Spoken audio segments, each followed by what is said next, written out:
Hello everyone, and welcome to another tutorial by Mr. Poet.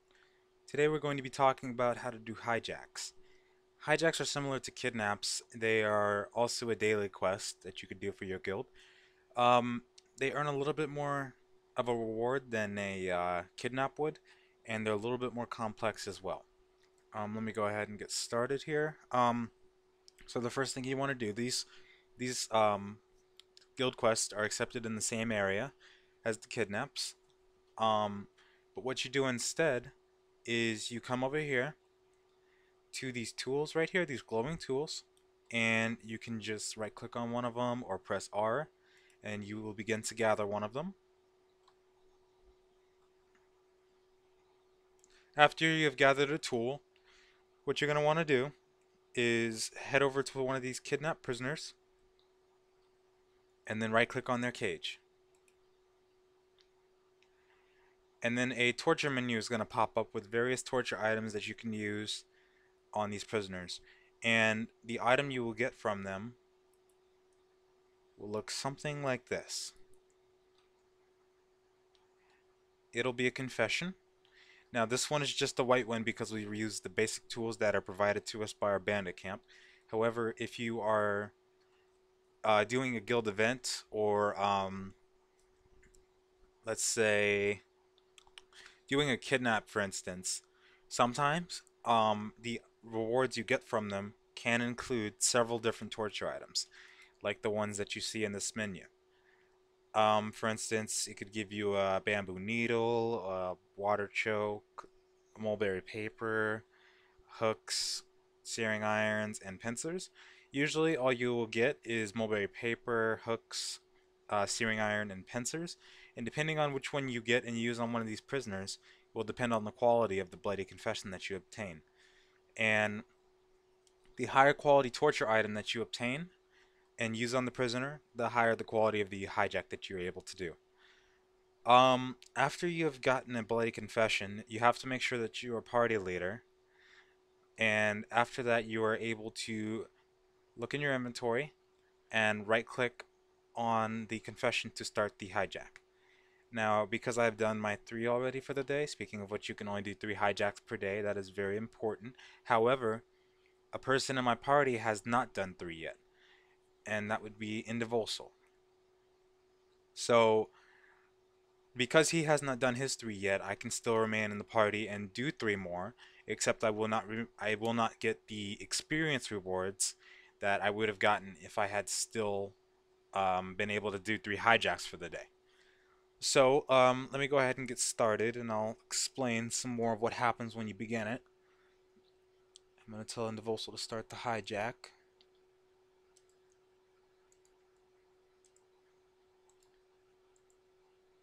Okay, so the first thing to recognize is when the hijack begins, the location of the hijack will appear right there in the bottom corner of the screen. What that means is, um, basically that's where you're going to have to teleport to be able to catch the hijack. Now let's go ahead and teleport back to a major city. That's what we're going to need to do.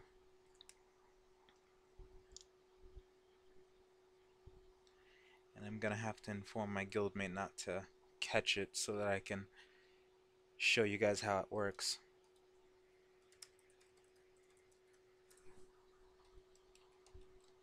Okay, so it told us to go to Mount Majesty. Usually these hijacks, will tell you to go places such as Salt Harbor, Hijacks, Salt Harbor, Immortal Sorrow, Mount Majesty, etc. If you have not been to these places before, it is important that you visit them as soon as possible. Therefore, after you've done so, you will be able to teleport to them via the Stables owner, which will show up as a post icon on the map. After you've gotten to your designated area, you will be able to catch the hijack, which I'm about to show you in a second.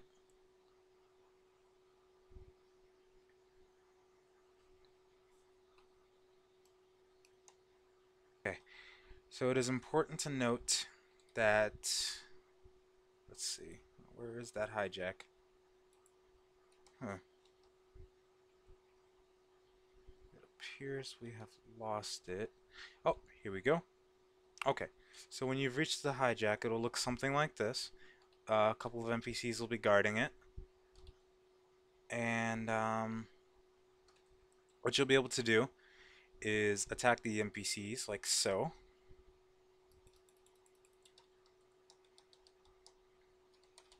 and you will be able to kill them, and you will be able to hijack the cart by right-clicking on it. Now, what it says up here is the type of item that you will receive from from looting the hijacked cart. It is pretty important to look at that because that'll kind of signify what kind of reward you get. You also have the option up here to hide another escort cart should there be a very populated amount of people around. Um, so when you're all set and done, you're going to want to right click the cart to begin hijacking it. And then when it finishes, the items that were listed up here are going to pop up in your inventory. Now that that has happened, you will be able to go to the Bandit Scout NPC, which I will show you in a moment. He will be located over here.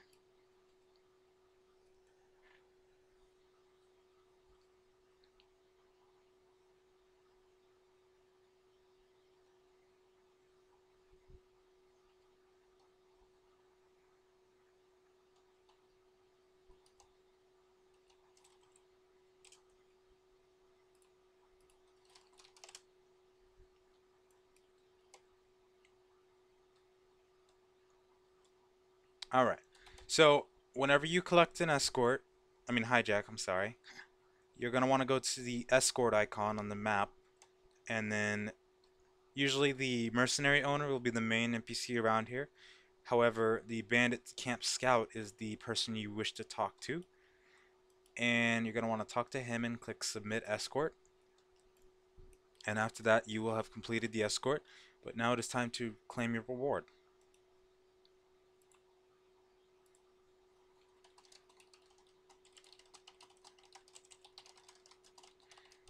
Now, to claim your reward, you'll want to click down here, and the reward box will pop up, and you will be able to claim it like so. And I apologize for the sidetracking. After you've claimed your reward, you'll be able to do this 2 more times. Make sure that you claim your reward before starting the next one, or it will not work. And now we're going to be able to talk to the connected informant. It is very important that you do this as well. They don't really mention this in the hijacks, but talking to this person... Oh, I'm sorry.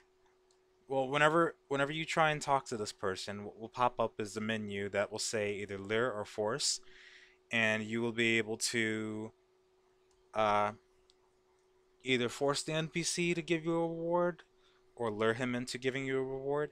And basically, the rewards you receive from him can be anything from a Janaga rumor to experience, or even a treasury vault item, which most guilds won't obtain until about let me see, about 33k development, and we're not there yet, so those will be pretty much useless right now. We usually just keep them in our stash, but I'm sure some of the higher guilds already have them and they're making use of those items as we speak.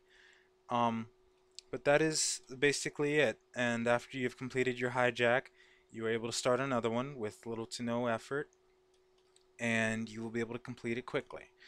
It is also a good thing to note that if you are with the team, you will be able to link your location if you are at the hijack or in any sense at all.